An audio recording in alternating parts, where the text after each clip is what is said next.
En este video vamos a ver los principios de deformación.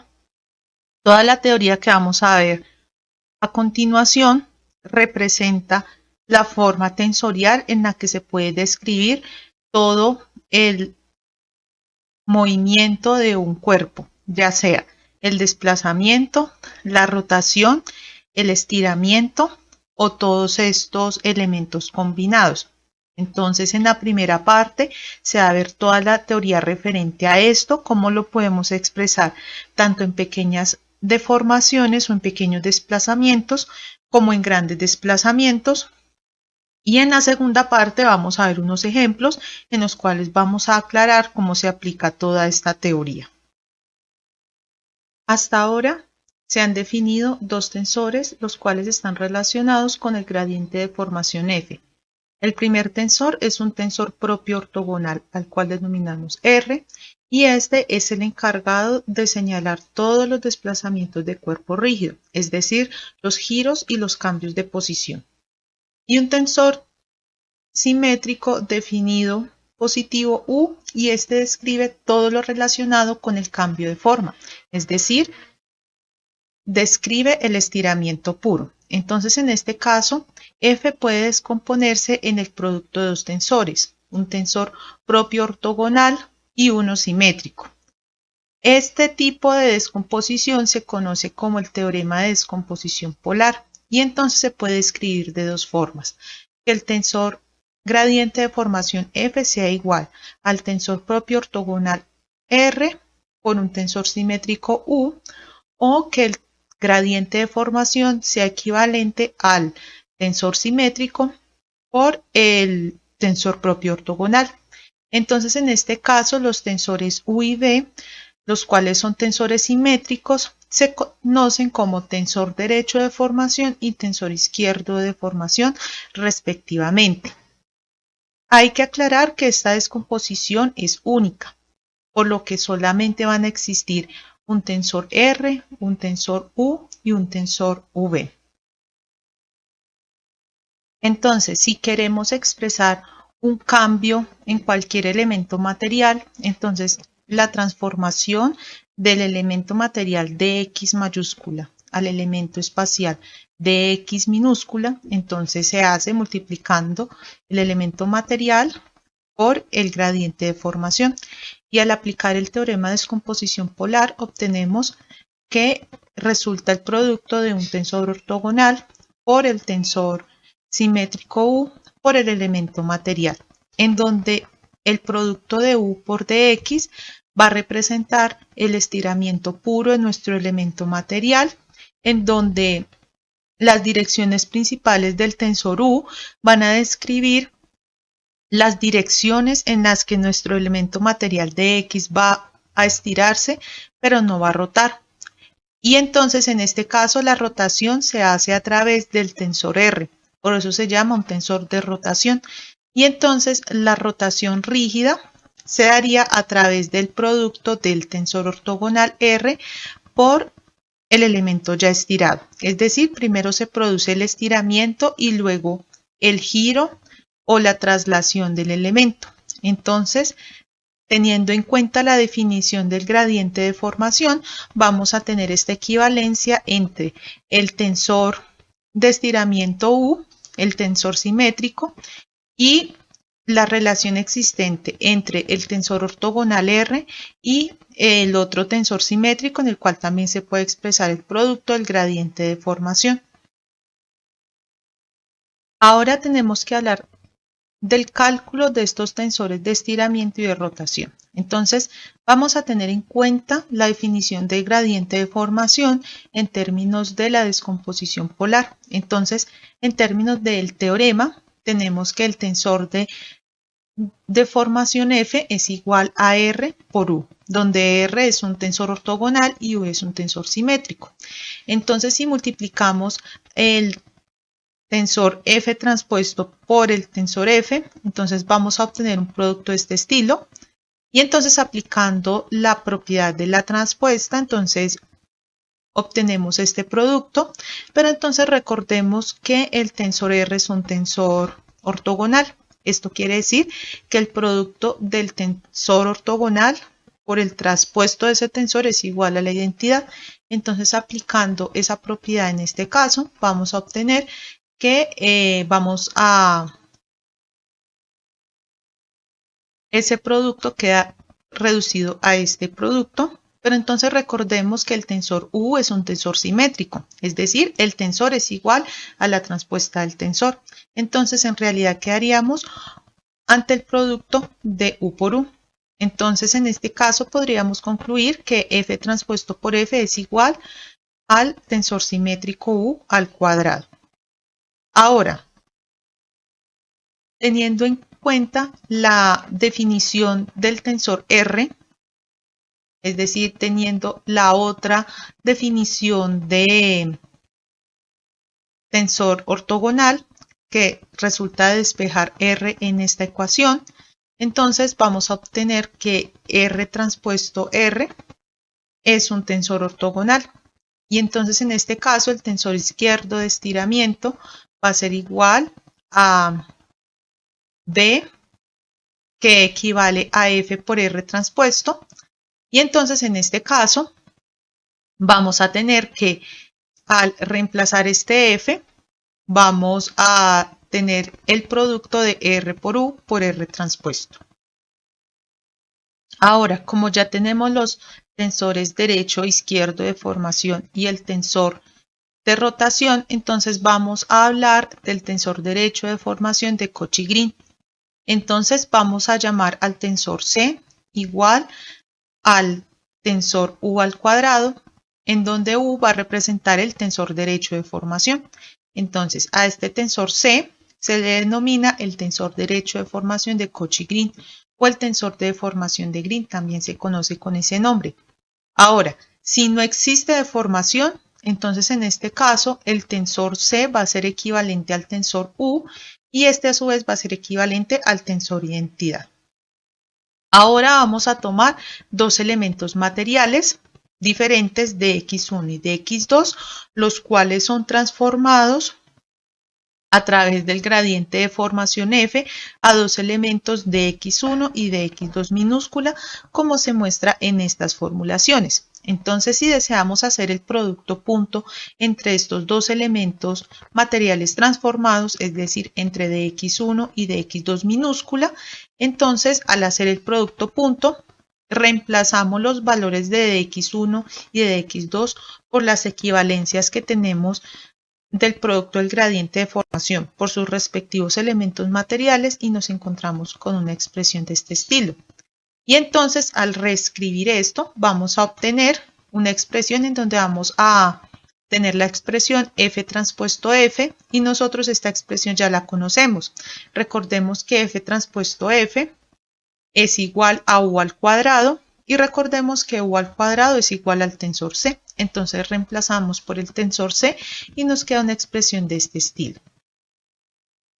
Ahora, si tenemos que mi elemento de X es igual a un vector unitario n por su magnitud de S1 y entonces este es el vector deformado del elemento material de X. Luego este elemento de X1 va a ser igual a de X2 y va a ser igual a este producto de S1 por E1. Es decir, este es el elemento material. Entonces, la magnitud de mi elemento deformado al cuadrado es igual a la magnitud de mi elemento inicial de S1 al cuadrado por los vectores E1 por el tensor de deformación de Cauchy-Green. Entonces, en este caso, los elementos de la diagonal de la matriz C se tendrían de la siguiente forma. Es decir, los elementos C11, C22 y C33 serían la relación entre la longitud del elemento deformado y la longitud de mi elemento sin deformar para el elemento de X en la dirección en la que se esté hablando en ese elemento del tensor de deformación, es decir, para C11 es el elemento en la dirección E1, C22 para el elemento en la dirección E2 y C33 para el elemento en la dirección E3. Y en el caso de los elementos que están por fuera de la diagonal de mi tensor C, vamos a relacionarnos con cambios de ángulos. Entonces es la relación entre dos elementos de x1 y de x2, los cuales forman un ángulo entre sí de beta en estado deformado. Entonces el elemento C12 va a ser la relación de los elementos de x1 y de x2. Los elementos C13 van a ser los elementos relacionados con los ángulos que forman los vectores de x1 y de x3.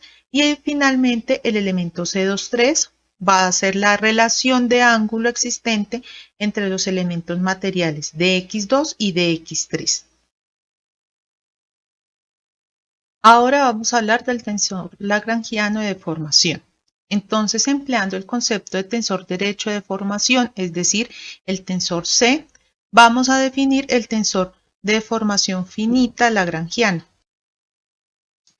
Entonces, el tensor lagrangiano de deformación finita se representa empleando la letra E con un asterisco y se tiene la equivalencia de 1/2 por C menos el tensor identidad. Ahora, si no tenemos deformación, es decir, si no hay cambio de forma o si estamos ante la presencia de una traslación o de una rotación, es decir, ante el movimiento de un cuerpo rígido, entonces vamos a tener que ese tensor E asterisco va a ser igual a 0. Ahora, los elementos del tensor E asterisco se obtienen de forma similar a la que se obtienen los tensores de deformación C y otros tipos de tensores. Entonces, en este caso vamos a hacer el producto punto entre dos elementos materiales deformados de x1 y de x2, y esto va a ser equivalente a los elementos materiales de x1 y de x2, pero con el elemento E asterisco, y esto va a ser igual a la equivalencia, que será 1/2 de C menos I, y esto va a ser igual a E asterisco multiplicando a los dos elementos ya deformados. Entonces, en este caso, vamos a decir que nuestro elemento transformado va a ser igual a un vector unitario n, el cual va a designar la dirección en la que se desarrolla este elemento y su magnitud de S1. Entonces, este va a representar nuestro elemento material de X, pero ya en la posición deformada. Es decir, vamos a tener que dx1 material va a ser igual a dx2 material, y esto va a ser igual a ds1 e1. Entonces, en este caso, la diferencia entre las dos longitudes, tanto la deformada como la no deformada, va a ser igual a 2 veces la longitud no deformada de mi elemento material por el vector unitario, que en este caso es E1, como lo dijimos en la definición, por el tensor lagrangiano de deformación. Y entonces, así vamos a obtener los tres elementos de la diagonal. Entonces, vamos a tener a E11 asterisco, E22 asterisco y E33 asterisco. Y estos van a ser las relaciones para un elemento material en la dirección E1, E2 y E3 respectivamente. Ahora, en el caso de los elementos que están por fuera de la diagonal en este tipo de tensor, se va a tener una relación parecida a la que teníamos para los otros tensores. Es decir, estos elementos representan alguna relación entre los ángulos formados entre los vectores deformados.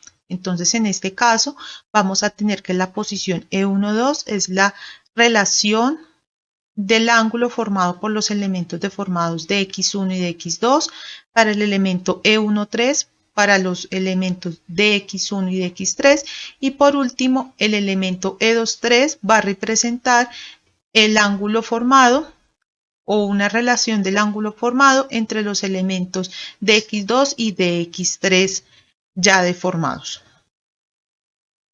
Ahora, si expresamos el tensor lagrangiano E asterisco en términos del desplazamiento, entonces vamos a tener que este se puede expresar mediante esta relación, y en notación tensorial quedaría expresado de esta forma. Entonces, cuando tenemos valores pequeños del gradiente de desplazamiento, entonces la parte que representa los términos cuadráticos o de orden cuadrático o superior van a ser cercanos a cero, muy cercanos a cero, y entonces en este caso estaríamos reduciendo el tensor lagrangiano de deformación al tensor infinitesimal de deformación E. Ahora vamos a hablar del tensor izquierdo de deformación de Cauchy-Green. Este tensor tiene una construcción similar al tensor derecho de deformación. Este se representa por la letra B, el cual equivale al producto F por F transpuesto, en donde el tensor V representa el tensor izquierdo de deformación. El tensor B se va a denominar el tensor izquierdo de deformación de Cauchy-Green o también se denomina el tensor de deformación de Finger. Ahora, una equivalencia muy interesante es que si no existe deformación, entonces el tensor B va a ser igual al tensor V, igual al tensor U e igual al tensor C, y todos estos tensores van a ser iguales al tensor identidad. Y la relación existente entre los tensores B y C se puede establecer a través de este producto de forma similar a la relación construida entre los tensores V y U. Ahora, los elementos de este tipo de tensor representan la relación existente entre las longitudes DS1 deformado y DS1 sin deformar, pero para los elementos materiales, los cuales ya están afectados por un tipo de rotación R. Entonces B11 va a ser para el elemento material en dirección de 1, B22 para el elemento material en dirección E2 y B33 para el elemento material en dirección E3. Y los elementos que están por fuera de la diagonal, es decir, los elementos B12, B13 y B23, representan alguna relación entre la deformación, es decir, los elementos deformados, los elementos no deformados y los ángulos que construyen los elementos ya deformados. Entonces, en este caso, debemos tener en cuenta que nuestros elementos van a ser afectados por una rotación, los cuales vamos a representar por el tensor R. Ahora, este tensor también se puede expresar en términos del desplazamiento, al igual que el tensor C. Este tensor en términos del desplazamiento queda expresado de esta forma y en notación indicial queda expresado de esta forma. Ahora, si nosotros estamos ante cambios muy pequeños de la posición, es decir, bajo valores muy pequeños del desplazamiento, entonces en este caso vamos a tener que los elementos de segundo orden o superior, es decir, los que están involucrados en el producto de los gradientes, van a ser muy cercanos a cero y al igual que en el caso del gradiente de deformación, cuando se está trabajando con pequeñas deformaciones, entonces vamos a tener que este tensor B va a ser equivalente al tensor C y a su vez va a ser equivalente al tensor infinitesimal de deformación E. Ahora vamos a hablar del tensor de deformación euleriano. Entonces, en este caso vamos a emplear el concepto de tensor B, es decir, el tensor izquierdo para construir el tensor de deformación euleriano, el cual tiene esta expresión. Algo muy importante para tener en cuenta es que si no hay deformación, ese tensor de deformación E minúscula va a ser equivalente a cero.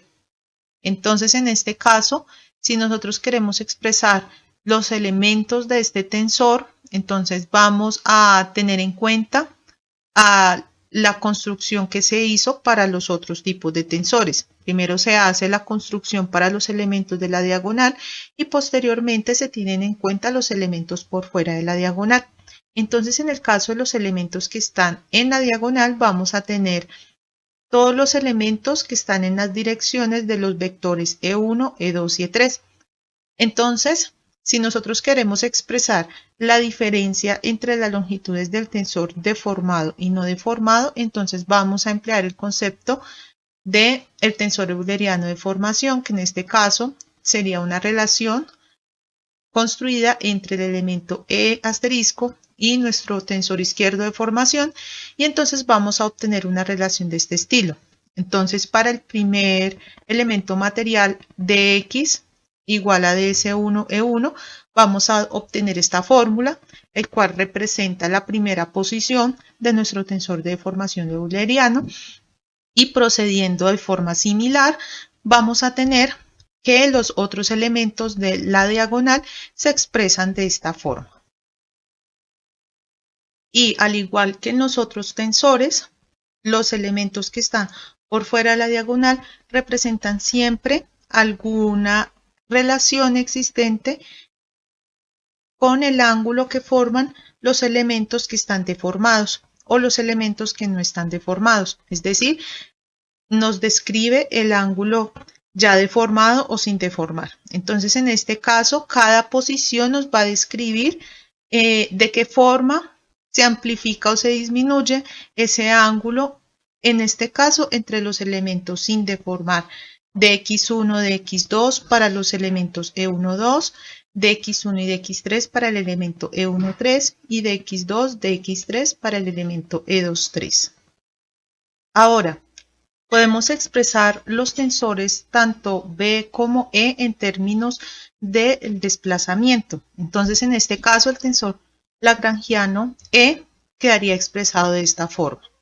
Ahora, si decidimos expresarlo en notación tensorial, entonces vamos a obtener una expresión de este estilo. Ahora, cuando nos encontramos en pequeños desplazamientos, nuevamente el gradiente de desplazamiento va a ser pequeño y por lo tanto el producto entre gradientes de desplazamiento va a ser aún más pequeño, tanto que puede tender a cero. En este caso desaparece prácticamente el término correspondiente al producto y entonces en este caso nos quedaríamos con esta expresión, la cual coincide con el tensor infinitesimal de deformación. Ahora, teniendo esas construcciones de tensores de deformación, tanto en coordenadas materiales como en coordenadas espaciales, entonces podemos expresar no solamente cómo cambia un elemento material dado por un vector unitario, también podemos expresar los cambios de área y los cambios de volumen, los cuales pueden estar formados por un conjunto de vectores unitarios. Entonces, si tenemos dos vectores materiales, los cuales forman una área determinada, entonces esta área va a ser el producto cruz entre los vectores de x1 y de x2 materiales. Y teniendo en cuenta el resultado del producto cruz, entonces vamos a tener que es el producto de los elementos que representan el área, entonces es decir, se tiene el producto de las longitudes de mis elementos unitarios, ds1 y ds2, por un vector el cual me determina la dirección en la cual está ese plano que conforma esa área. Y entonces en este caso va a ser una representación del vector perpendicular al área que estamos denotando, según tenemos en las propiedades del producto cruz. Entonces, en este caso, el área deformada será determinada por los elementos ya deformados de x1 y de x2, y estos elementos ya deformados van a ser igual a f por dx1, producto cruz f por dx2, y entonces en este caso vamos a tener que el área deformada es igual a mi área por f, E1, producto cruz f por E2. Ahora, el área deformada, al igual que el área sin deformar, se va a describir a través de la magnitud del área, es decir, el valor numérico del área y el vector que me direcciona ese plano que representa esa área. Entonces vamos a tener que mi vector unitario n va a ser igual a este producto, siempre teniendo en cuenta el producto cruz, el cual me define en qué dirección debe ir ese vector unitario y con respecto a qué vectores debe ser perpendicular. Ahora, en este caso debemos tener en cuenta este triple producto punto, el cual va a ser igual a 0. Entonces, en este caso, el producto de f E1 por mi vector unitario va a ser igual a f por E2 por mi vector unitario y este va a ser igual a 0. Entonces, en este caso, vamos a tener esta misma equivalencia. Entonces, vamos a tener que en realidad mi elemento deformado va a ser igual a esta representación y el cual va a ser igual a D a 0, que representa mi área no deformada sobre mi área deformada por este producto que ya vimos que representa el determinante del tensor F. Entonces, en este caso, el vector de A va a ser igual a mi elemento sin deformar, al área del elemento sin deformar, por el determinante de F, por F a la menos 1, es decir, el inverso de F transpuesto por mi elemento N sin deformar. Entonces, en este caso debemos tener en cuenta que el determinante de F siempre va a ser positivo. Entonces, en este caso, este determinante de F lo vamos a denominar el elemento J. Ahora, así como definimos el cambio de área de un elemento conformado por dos vectores, entonces en este caso también podemos determinar el cambio de volumen. Entonces, en este caso, vamos a tener que el volumen no deformado se va a expresar por el producto de las tres magnitudes de los tres vectores que determinan mi elemento material. Entonces, en este caso, el volumen de un elemento va a ser igual al triple producto punto, pero ya de los elementos deformados, es decir, de los vectores deformados, y entonces va a ser igual a este producto. Y entonces ya sabemos que este producto de magnitudes representa mi volumen no deformado. Entonces reemplazamos por su expresión correspondiente y esto representa el determinante de F, el cual dijimos que era la letra J. Y entonces quedaría equivalente a J por mi volumen sin deformar. Entonces, en este caso vamos a tener que el determinante de C es igual al determinante de B y es a su vez igual al determinante de F elevado al cuadrado. Por lo que para los elementos que no presentan deformación o que su deformación es muy pequeña, entonces el determinante tanto del tensor F como el tensor C y el tensor B va a ser equivalente a 1. Y por la conservación de la ecuación de masa, entonces vamos a tener relaciones parecidas, pero en este caso para la densidad de mi elemento. A continuación, después de haber repasado y estudiado toda la teoría correspondiente a los principios de deformación, vamos a hacer 3 ejemplos en los cuales vamos a aplicar cómo se encuentran todos los tensores relativos a la deformación y cómo podemos comprobar ciertas teorías como la teoría de descomposición polar. Entonces, en este primer ejemplo tenemos mi elemento deformado x1, x2 y x3 en relación con las coordenadas materiales x1, x2 y x3 mayúsculas mostradas en pantalla. Entonces debemos determinar el gradiente de deformación y el tensor derecho de Cauchy-Green y el tensor de estiramiento U. Entonces, en este caso, el gradiente de deformación ya sabemos cómo se halla, que sería la derivada de cada elemento x1, x2 y x3 minúscula en términos del elemento material x1, x2, x3 mayúscula. Entonces, en el caso de la primera fila, será la derivada de x1 minúscula en términos de x1, x2 y x3 mayúscula. Entonces, al derivar esta expresión con respecto a esas coordenadas materiales, vamos a tener que la única derivada que no es igual a 0 es la derivada parcial con respecto a x3, que en este caso es equivalente a 3. Procedimiento similar hacemos para la segunda fila, que sería la derivada de x2 minúscula con respecto a x1, x2 y x3, y lo mismo hacemos para el elemento x3 minúscula. Ahora, para hallar el tensor derecho de Cauchy-Green, nos basamos en su formulación matemática, y entonces esto va a ser igual a f transpuesto por f, y entonces colocamos las expresiones matriciales correspondientes al tensor gradiente de formación F, tanto en su expresión normal como en su transpuesta, y entonces al realizar el producto obtenemos este resultado. Y el tensor de estiramiento se calcula teniendo en cuenta el tensor derecho de Cauchy. Entonces, en este caso, U va a ser igual. En este caso, como tenemos un tensor que es diagonal, entonces podemos sacar la raíz cuadrada de cada uno de sus elementos. Esta norma únicamente es válida para los tensores o matrices que son diagonales. Si no tenemos matrices o tensores que son diagonales, entonces para obtener la raíz cuadrada de un tensor se debe proceder a emplear otros métodos matemáticos. Ahora, debemos determinar el tensor izquierdo de formación B y el tensor de rotación R.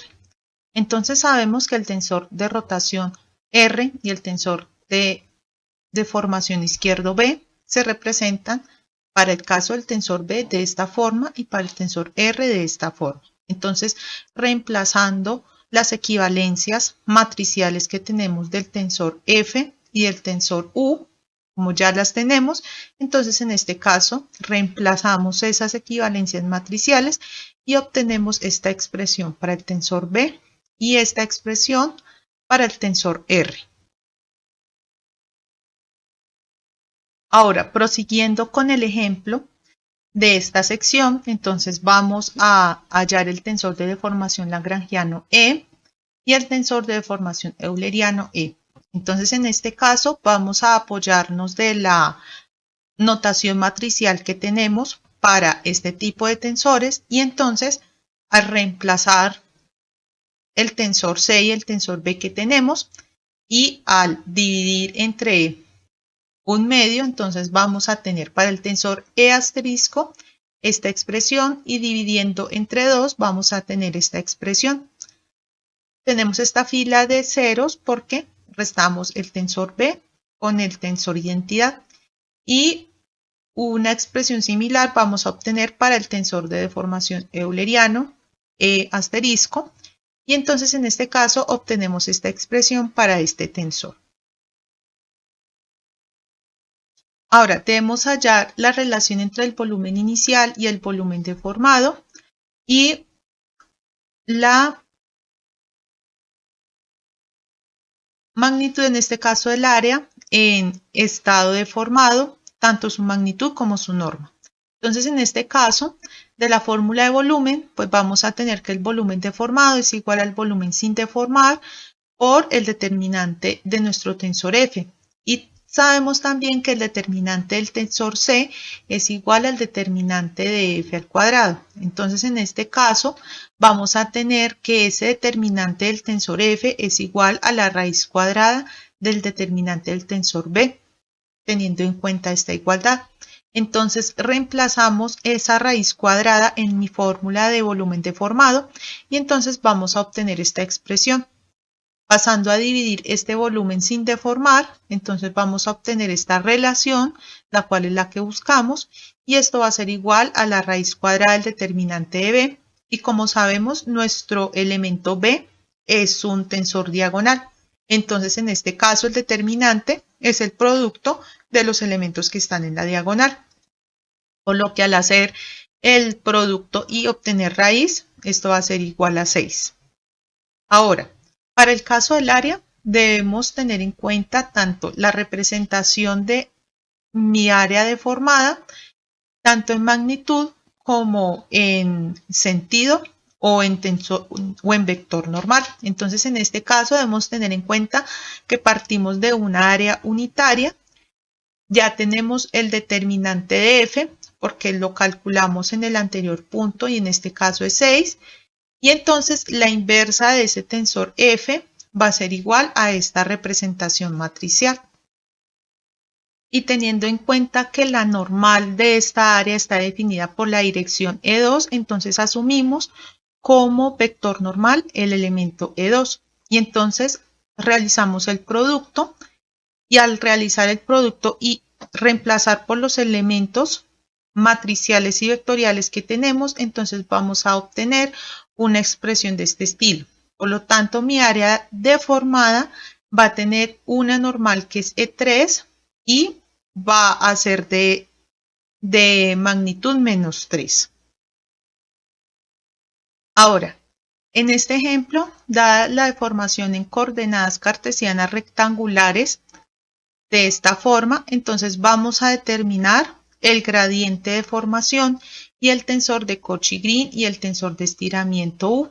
Entonces, en este caso, ya sabemos cómo se calcula el gradiente de deformación, el cual queda representado como una matriz de derivadas parciales.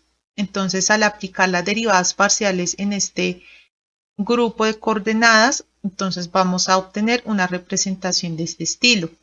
Ahora, en el tensor derecho de Cauchy-Green vamos a tener en cuenta la fórmula del gradiente de deformación. Entonces, en este caso, reemplazamos las expresiones que tenemos tanto del gradiente de deformación como de la transpuesta del gradiente de deformación, y esto va a ser equivalente a esta expresión.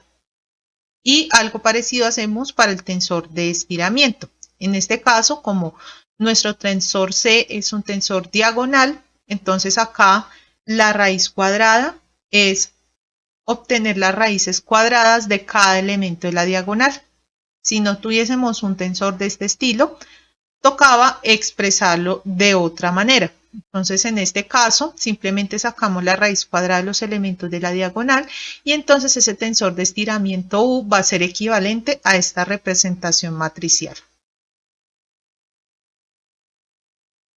Ahora, también debemos hallar el tensor izquierdo de deformación B y el tensor de rotación.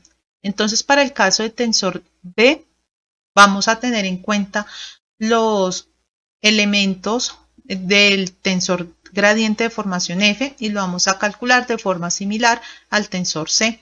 Y en este caso, entonces vamos a tener esta representación, lo cual este producto nos va a arrojar como resultado esta matriz.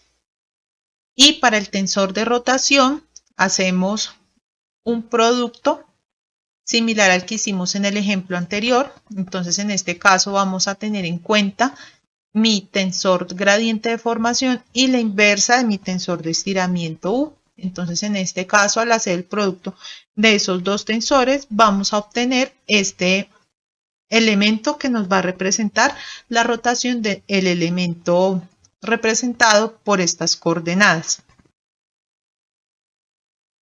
Ahora, para calcular el tensor de deformación lagrangiano E, debemos tener en cuenta las expresiones para el tensor C y el tensor identidad. Entonces, al reemplazar estos tensores en la fórmula, vamos a obtener una expresión de este estilo. Y para el caso del tensor de deformación euleriano E, hacemos un procedimiento similar al que se hace en el punto anterior y vamos a hallar una expresión el cual nos va a representar la deformación en términos de nuestro tensor B.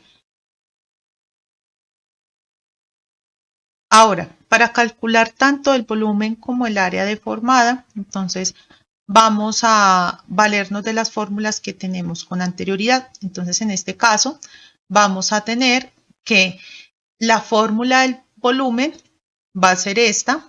Recordemos que el volumen deformado es igual al volumen sin deformar por el determinante del tensor gradiente de deformación F.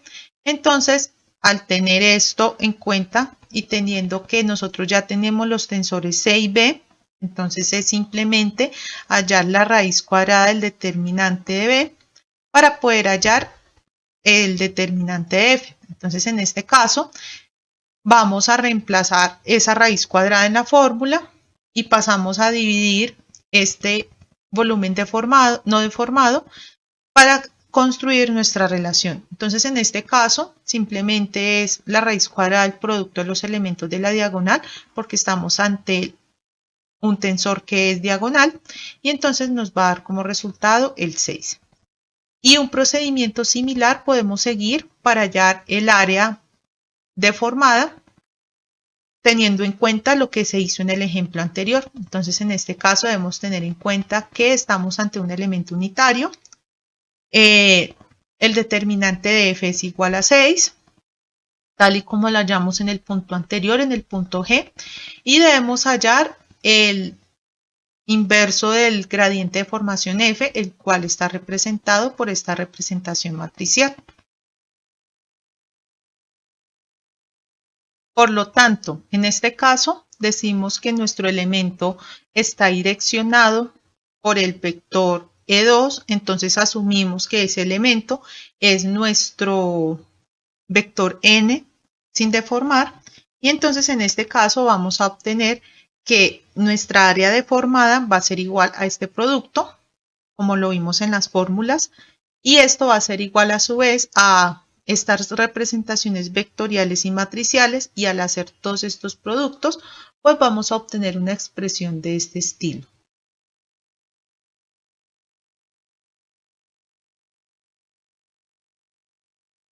Ahora, en este ejemplo vamos a verificar que con respecto a los vectores cartesianos, el tensor derecho U, que representa el tensor de estiramiento, y el tensor de rotación R, para el corte simple representado por este conjunto de coordenadas cartesianas, en este caso, está dado por el elemento F, el cual hace parte de esos tensores U y R, y entonces los tensores U y R están representados por estas expresiones matriciales tanto de U como de R.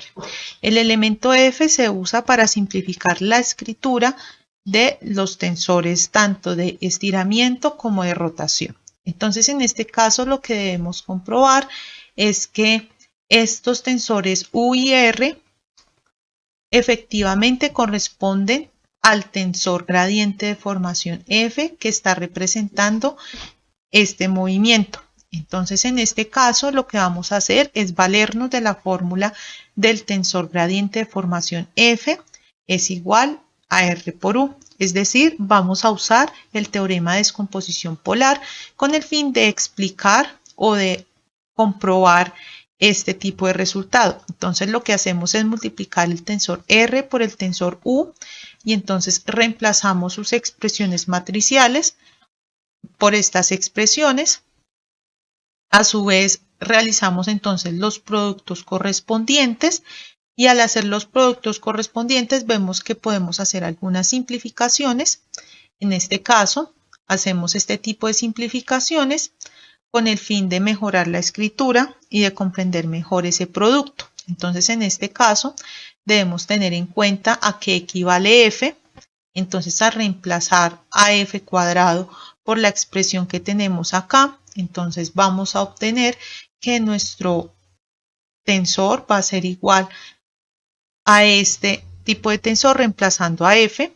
Y entonces, si tenemos en cuenta cuál es la definición de gradiente de formación en este caso, entonces nos vamos a encontrar que para el elemento x1, el gradiente de formación va a ser igual a, en el primer elemento va a ser el elemento 1, estamos hablando de la primera fila, va a ser el elemento 1, la derivada con respecto a x2 de x1 va a ser k, y la derivada con respecto a x3 de este x1 minúscula va a ser 0.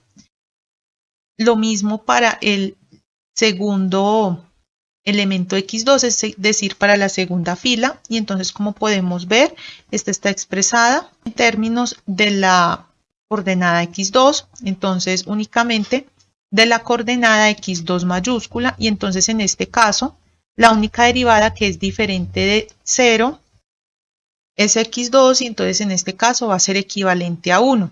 Y finalmente, para la derivada para x3, la única derivada que es distinta de 0 es la derivada de x3 con respecto a x3, la cual es equivalente a 1, y entonces reemplazamos esas derivadas, y teniendo en cuenta la definición de gradiente de formación y el resultado que nos dio el producto R por U, entonces vamos a obtener que estas formulaciones coinciden. Entonces podemos decir que este elemento es igual al gradiente de formación.